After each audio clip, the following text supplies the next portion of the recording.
जय श्री राम, जय श्री महाकाल। एक ऐसी कंपनी जिसने रिसेंटली अपना आईपीओ लॉन्च किया, जहां से आईपीओ ने ही 70-75% का रिटर्न भी दिया था। एक ऐसी कंपनी जिसमें काफ़ी कम लोगों का अलॉटमेंट लगे थे। ये यूनिमेक एरोस्पेस की मैं बात कर रहा हूँ। इसके ऊपर डिटेल्ड एनालिसिस वीडियो मैं आपके सामने रख रहा हूँ। रीज़न बहुत सिंपल है, आप लोगों ने इतने कमेंट किए थे इस पर्टिकुलर कंपनी के लिए कि आईपीओ जब इसका लॉन्च हुआ उसके बाद एक अच्छा खासा मूव आया और एक अच्छा खासा डिप आ चुका है, हमें क्या करना चाहिए।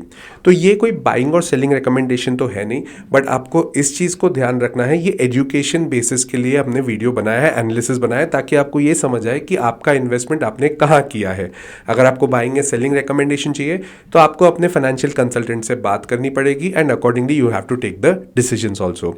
सो एज यूजुअल कि जब भी मैं कोई भी अपना वीडियो बनाता हूँ तो उसको कुछ अलग अलग चैप्टर्स में उसको डिफाइन करता हूँ। यहाँ पर भी मैंने टोटल मिला के 5 चैप्टर्स में इसको डिवाइड किया है। सबसे पहला है बिजनेस, सेकेंड है financials of this company, third इसका वैल्यूएशन, फोर्थ क्या क्या न्यूज़ चल रही है एरोस्पेस और यूनिमेक एरोस्पेस के रिलेटेड, और फिफ्थ इसका टेक्निकल क्या चल रहा है, टेक्निकल चार्ट्स क्या बोल रहे हैं।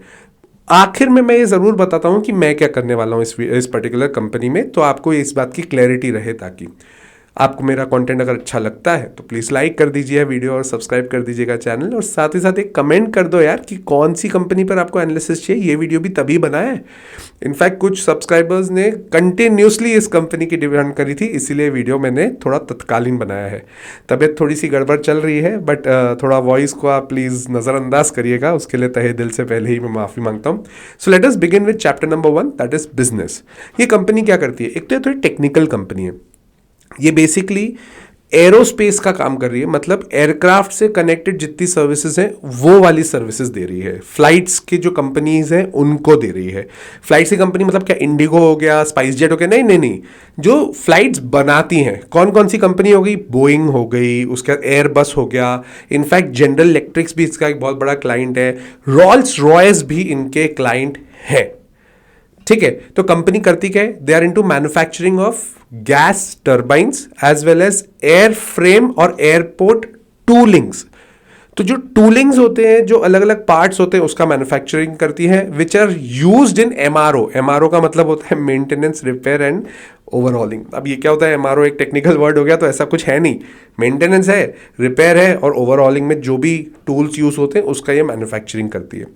बेसिकली ये मेंटेनेंस एक्टिविटी प्रोवाइड करती है, जैसे मैंने आपको बताया, एयरबस को, बोइंग को, जनरल इलेक्ट्रिक्स को और रॉयल्स रॉयस को। 2500 से ज़्यादा इनके SKUs हैं, मतलब जो यूनिट्स होते हैं ना, नंबर ऑफ प्रोडक्ट्स ये लोग जो बेचते हैं, 2500 से ज़्यादा है इनके पास। किस चीज़ में? Arrow engine tools, airframe tools और कॉम्प्लेक्स कंपोनेंट्स। 2 मैन्युफैक्चरिंग यूनिट्स हैं इनके पास, दोनों बैंगलोर में ही है, तो वो भी कोई प्रॉब्लम नहीं है, अच्छी कंपनी है। कौन सी इंडस्ट्री को ये ज़्यादातर अपना सर्विस देती है? समझ तो आ गया होगा, एरोस्पेस को देती है। बट एक ध्यान रखना, इन्होंने एक अपना वर्टिकल चालू किया है सेमीकंडक्टर्स में, जो कि वर्ल्ड की अभी डिमांड चल रही है जिसके ऊपर, और एनर्जी पावर सेक्टर में भी एक काम कर रहे हैं।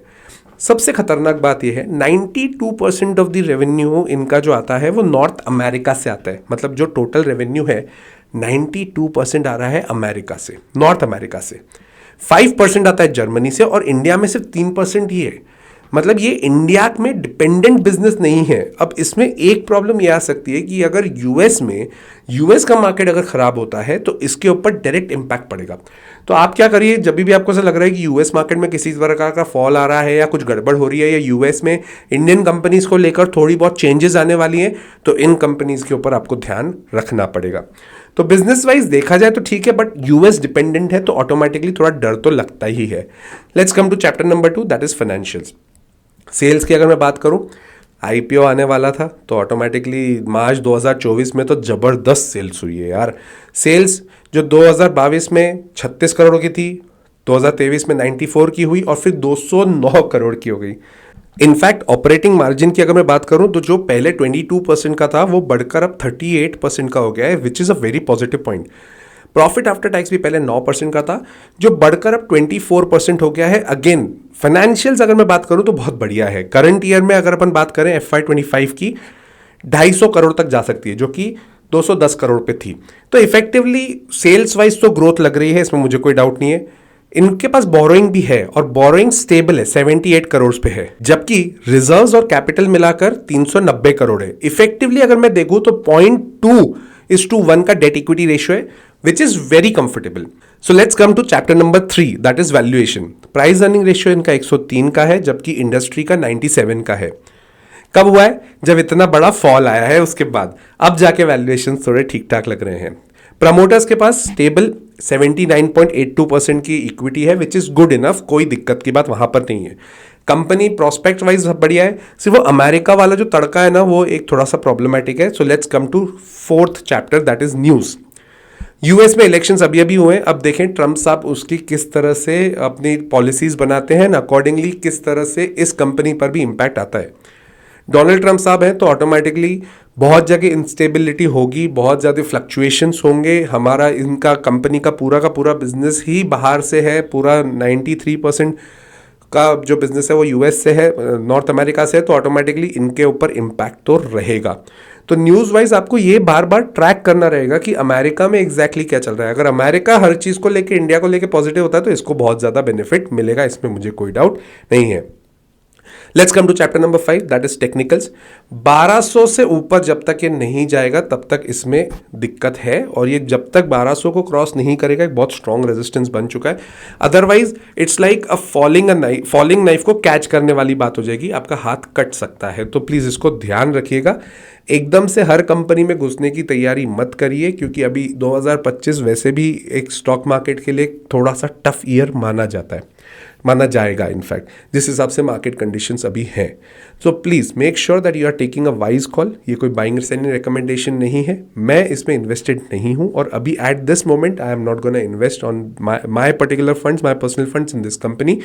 रीज़न मेरे को बहुत सिंपल है कि मेरे को अगर ऐसे कंपनी में इन्वेस्ट करना है जिसका पूरा का पूरा बिजनेस डिपेंडेंट है एक पर्टिकुलर कंट्री के ऊपर, अगर उसने कुछ मना कर दिया करने से तो ऑटोमेटिकली इसके ऊपर काफ़ी हिट आएगा। That is the only reason which I don't want to invest in.